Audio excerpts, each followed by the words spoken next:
We walked across the same stage that day, same gowns, same smiles for the camera. But behind mine, there was something colder.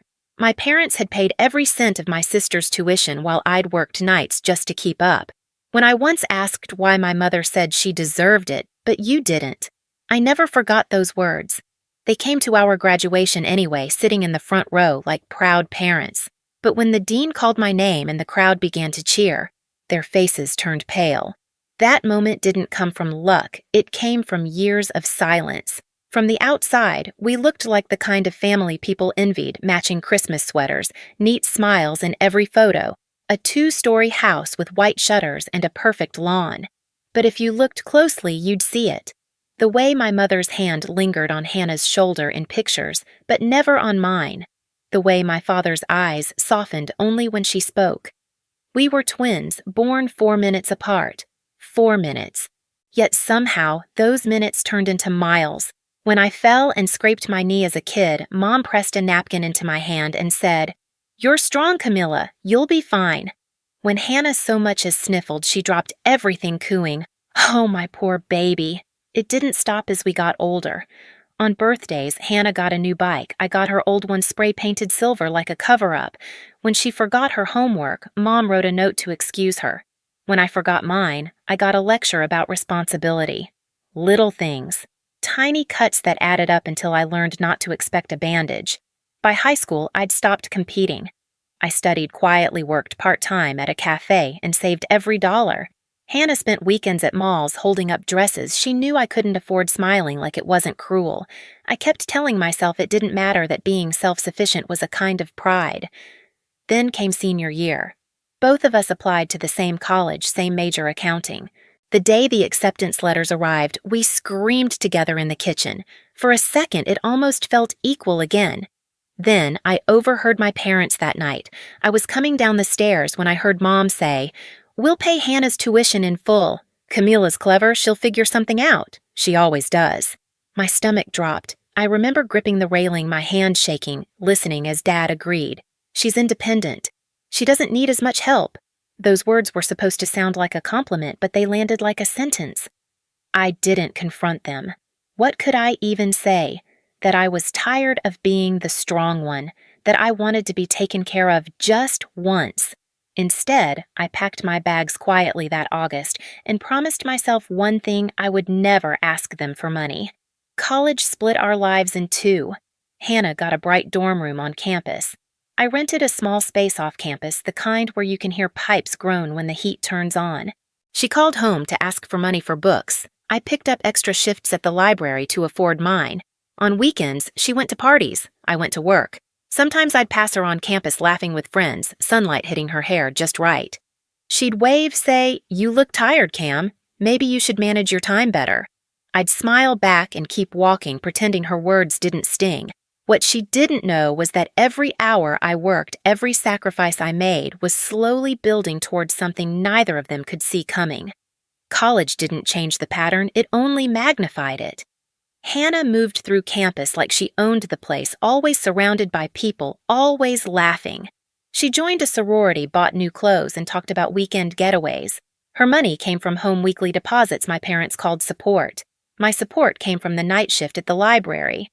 I shelved books until midnight, my hands cracked from cleaning chemicals, my eyes burning from studying afterward. When other students slept, I typed papers under fluorescent lights that hummed too loud. Every morning, I passed Hannah's dorm on my way to work. Her window was often lit, music drifting out, the sound of girls singing along to songs about freedom. I wondered if she ever thought about me down the street, counting every dollar. We saw each other sometimes at the dining hall. She'd sit across from me, a little too polished, a little too comfortable. "You look exhausted," she said once, tilting her head. "You should manage your time better instead of running around everywhere." She meant well, or at least she thought she did. I just smiled. "Maybe you're right," I said, and finished my coffee in silence. The breaking point came a few months later. Tuition deadlines loomed, and I was short on payments. I called home not to ask for money, but to check if there was anything they could help with, even a loan I'd pay back. My mother answered. I could hear the TV in the background, the sound of laughter. "Mom!" I began carefully. I was wondering if maybe you and Dad could help me cover part of the tuition this semester. Just a bit. I'll pay it back." There was a pause long enough to make my throat tighten. Then her voice calm and firm. "Camila, we already paid for Hannah. She deserved it. But you didn't." For a moment, everything went silent, the TV. My thoughts, even my heartbeat. I stood there, gripping the phone so tightly my knuckles whitened. "I didn't deserve it," I repeated more to myself than to her. "You're strong," she continued like she was explaining something obvious. "You'll figure it out. You always do." And then the line went dead. I stared at my reflection in the dorm window. The girl looking back wasn't crying. Her eyes were dry, but something behind them shifted like a door closing quietly. I thought of all the nights I'd stayed up working, of the childhood moments I'd swallowed whole, of how easily they'd erased me from their sense of pride.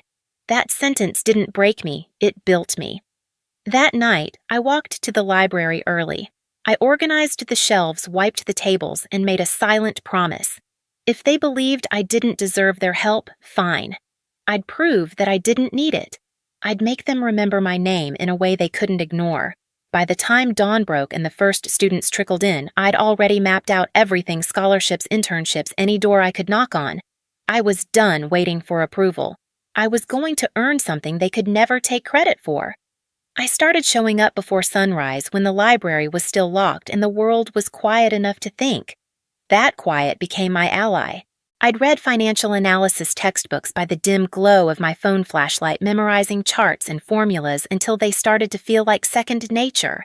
Exhaustion stopped being an obstacle. It became a kind of rhythm.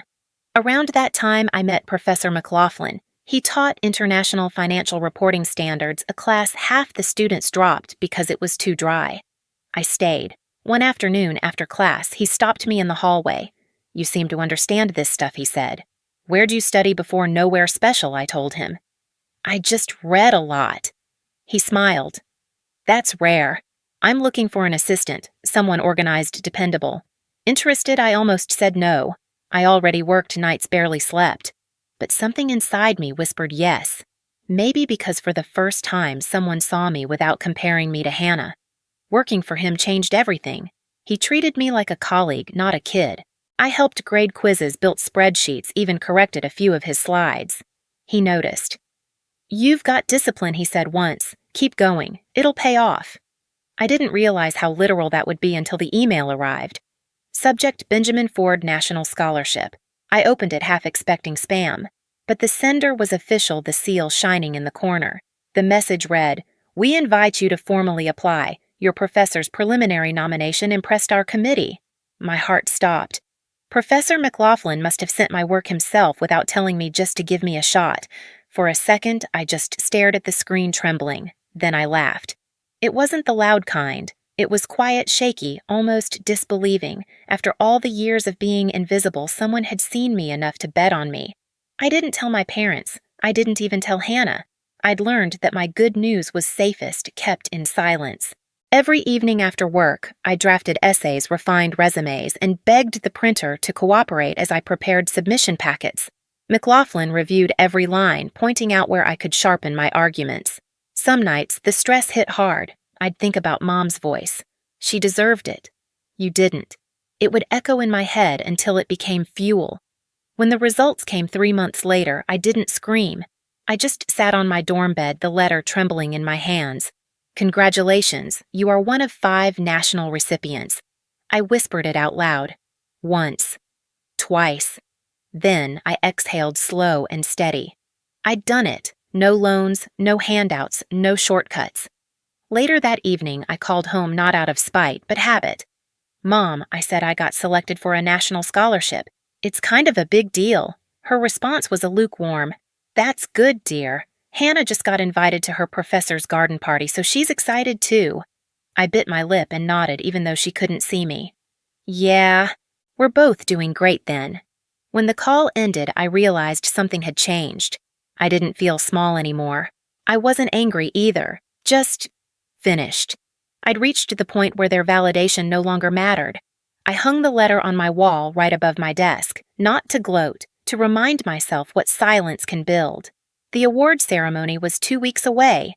They'd asked winners to bring their families to celebrate together. I hesitated, but then I thought, why not? Maybe it was time they finally saw what not deserving looked like.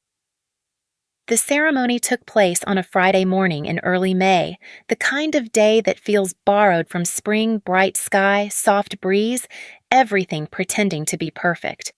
I arrived early, clutching the invitation so tight the edges bent. The hall was enormous, draped in blue and gold banners, the air filled with the low hum of conversation. I found my seat among the other recipients, all of us wearing nervous smiles and polished shoes that pinched just a little. When the doors opened for the guests, I saw them. My parents walked in first, my mother's pearl earrings glinting under the light, my father straight-backed but hesitant, scanning the crowd as if searching for a familiar world to cling to. And beside them, Hannah, perfect hair, perfect dress, holding a camera like she was about to capture someone else's triumph. I hadn't told them what kind of award this was. I just said it was a little thing at the university. Part of me wanted to see how they'd react when they realized. Part of me still hoped for something impossible, a flash of pride, maybe. We exchanged small waves across the room. Mom mouthed, "You look nice." I smiled politely, then turned away. The ceremony began. One by one, students' names were called, each accompanied by applause and polite nods. The dean spoke of excellence and dedication words that floated through the air like confetti, beautiful but empty. My heart beat so hard it felt like a drum in my throat. When the announcer reached my name, I almost didn't hear it. The next recipient, the host said, is an example of resilience, discipline, and independence. Without financial support from her family, she worked nights as a librarian and cleaner to pay for her education. Her professors describe her as a force of quiet determination. Please welcome Camila Moore. The hall erupted in applause. For a second, I couldn't move. The words, without financial support from her family, echoed through the speakers, slicing through the room like glass. My mother's smile froze. My father blinked, confused. Hannah's mouth parted slightly, camera still raised, but forgotten. I stood and walked toward the stage, my heels clicking like punctuation marks in the silence that followed the applause. Every step felt like reclaiming something that had been taken long ago. The dean shook my hand. "Congratulations, Ms. Moore," he said. "You've earned this." I know, I replied softly, and the cameras flashed. From the stage, I could see everything, the stunned faces, the shifting posture, the faint flush creeping up my mother's neck. She looked like someone realizing the story she'd told herself for years was no longer true. When the ceremony ended, people swarmed around me. Professors, strangers, recruiters, all offering congratulations and business cards. I smiled, shook hands, thanked them. In the corner of my vision, I saw my family waiting. I took my time walking over. Mom was the first to speak. "Camila, honey." "We had no idea it was this big." Her voice was high, brittle. "I know," I said. "You wouldn't have come otherwise." Her smile faltered. "Don't say that. It's true, though. I wasn't angry, just tired. You told me once Hannah deserved your help, and I didn't. I guess that was the best thing you ever did for me." Dad cleared his throat, eyes darting away. "We just thought you were so capable. We didn't want to hold you back." "By ignoring me?" I asked. "By pretending that strength means I don't need love." He didn't answer. Hannah shifted awkwardly, clutching her purse. Finally, she said, "Camila, I didn't know. I thought you got help too." I met her eyes. "You never wondered why I worked 2 jobs while you were at parties." She looked down, whispering I didn't want to see it. There it was, the truth none of them had dared say. I took a breath. "You don't have to apologize. I don't need that anymore. I just wanted you to know. I made it. Without you." My mother reached out as if to touch my arm, but I stepped back. The distance wasn't cruel, it was necessary. A few minutes later, one of the event organizers approached me. "Ms. Moore, some representatives from Ford and Levine Accounting would like to meet you. They're at that table by the window." I smiled. Of course. As I turned to leave, I glanced at my family one last time. They stood there, silent, small, in a room full of applause meant for me. For years, I had been the shadow beside their light. Now, they were the ones squinting into mine. At the recruiter's table, the conversation flowed easily. They offered me a starting position in their New York office, talking about benefits mentorship possibilities. I nodded, listening, pretending not to notice the reflection of my parents in the glass wall behind them, still frozen, unsure whether to approach or retreat.